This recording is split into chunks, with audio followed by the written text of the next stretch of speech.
మేము 300 కొడతామనే దాంట్లో తప్పే ఉంది. హ్మ్.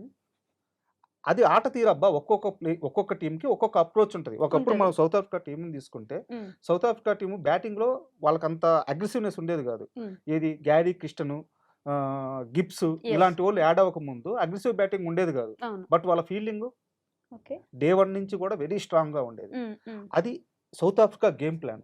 అంటే లాస్ట్ ఇయర్ నుంచి 300 కొడతాం, కొడతాం అని ఊదరగొట్టడం వల్ల హ్మ్.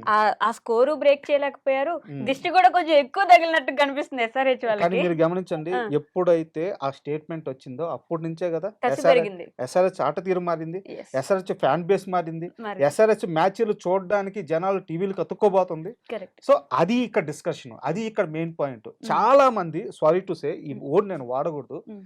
చాలా మంది మూర్ఖులకి అర్థం గాక ఎస్ఆర్‌హెచ్ మీద ఒక ట్రోలింగ్ జేస్తున్నారు. ఓకే. ఈళ్ళ కప్పు వద్దు హ్మ్. 300 ఉంటే చాలు అని జెప్పి. హ్మ్. అరే భాయ్! ఈ స్టేట్‌మెంట్ అర్థం మేము 300 ప్రతి మ్యాచ్‌లో కొడతామని. ఓకే. ప్రతి మ్యాచ్‌లో 300 కొట్టడానికే ఆడతామని, అంత స్పీడ్‌గా ఆడతామని, మా అప్రోచ్ అంత అగ్రెసివ్‌గా ఉండబోతుంది అని. హుహు.